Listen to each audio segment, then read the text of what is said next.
किसी को समझ नहीं आया था बच्चे गायब कैसे हो रहे हैं, लेकिन यह सिलसिला रुकने का नाम नहीं ले रहा था। लगातार हर दिन कोई ना कोई बच्चा गायब हो रहा था। फिर एक रात लगभग 2 बजे गांव का एक आदमी कहीं जा रहा था। तभी उसे एक घर से एक बच्ची के रोने की आवाज सुनाई दी। वो चौंक गया, सोचने लगा, यहाँ तो कोई नहीं रहता, फिर ये बच्चे के रोने की आवाज कैसे?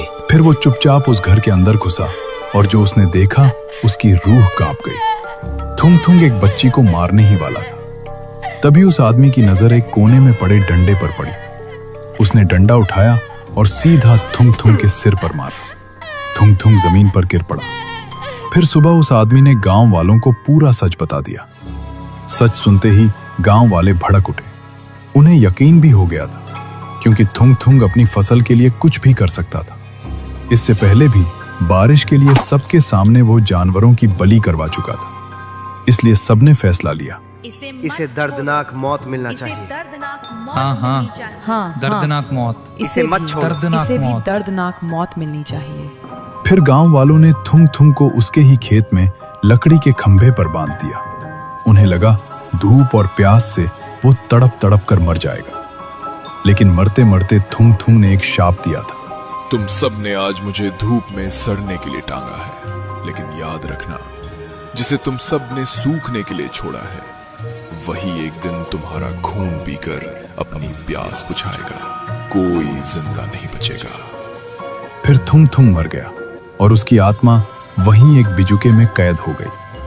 लेकिन जब सुबह गांव वाले वापस आए तो उन्होंने देखा उसका शरीर पूरी तरह सूख चुका था और नारंगी रंग का हो गया था।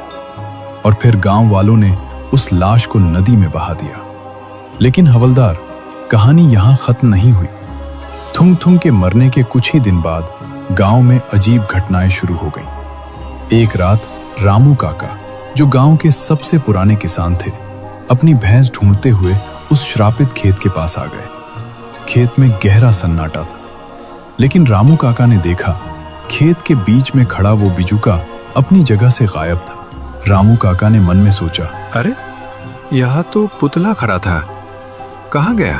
तभी उन्हें सूखी घास पर चलने की आवाज सुनाई दी। रामू काका डरते हुए पीछे मुड़कर देखते हैं, वहां थुंग थुंग खड़ा था। उसे देखकर रामू काका डर के मारे कांपने लगे। लेकिन अगले ही पल थुंग थुंग ने अपने सूखे नारंगी हाथ से रामू काका को बीच से फाड़ दिया।